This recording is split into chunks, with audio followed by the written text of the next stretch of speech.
Hey, 8th grade. So now it's time to talk about your cover design. And I want you to think about, I've traced two different boxes here for the accordion style book and two boxes here for the hot dog style book. What I'd like you to do is think about how you're going to fill this cover with something that tells us about your designer. Maybe it's going to include their name, maybe it's going to include images of their design or their logo. But the point of this is that a cover is supposed to give us a clue and invite us to look at what's in the rest of the book. So you really want this to be informed by the things that you've researched, by your designer, and their visual aesthetic that's important to them. So for example, if I had Zac Posen, so maybe I want to include his logo, which has his name, essentially, with these sort of extreme letters, and that line kind of goes through it, and we have the C here. I'm just sketching out some ideas because it helps me to think visually, to sketch out some ideas first. If you know what you want to do, you can go for it. I trust you on that. This design is pretty simple though. I could translate it into this size piece as well.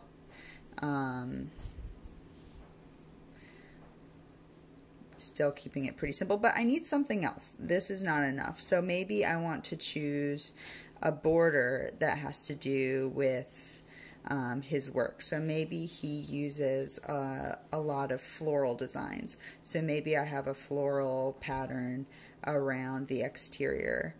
And I could repeat that down here as well. Obviously, you'd take more time on this. I'm just sketching something out quickly to get the kind of the composition down. And I'd do something up here, either the same up here or something different.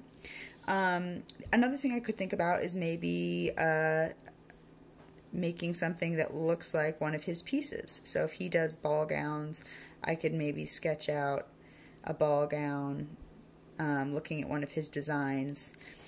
And then maybe have his name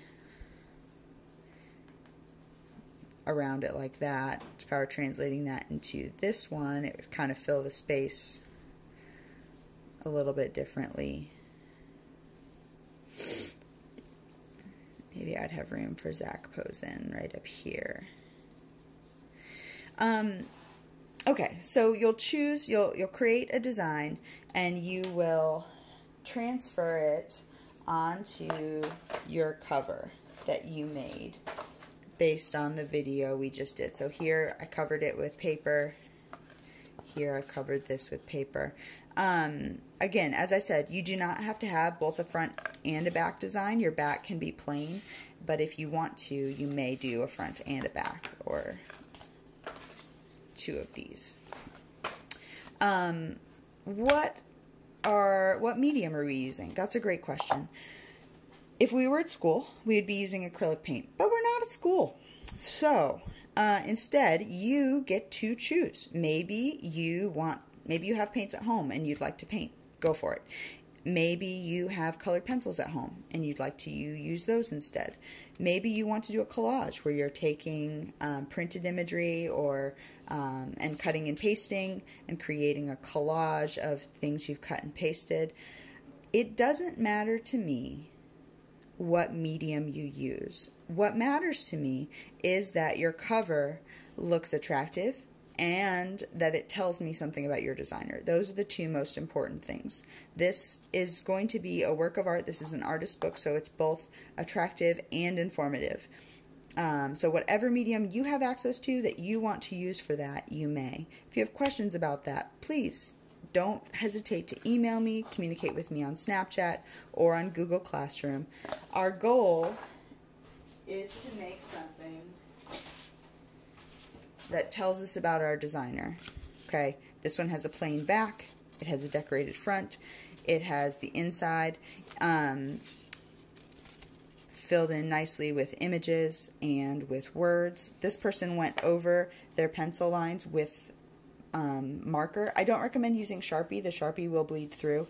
But maybe just a regular black pen or a non-Sharpie marker could be sufficient. You can also use color. You don't have to use black.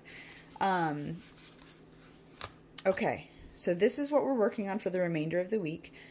Your books are due on Monday at 8 a.m. Yeah. I'm really proud of you. This is not easy, but hang in there. I'm here to support you with whatever you need. Have a good day.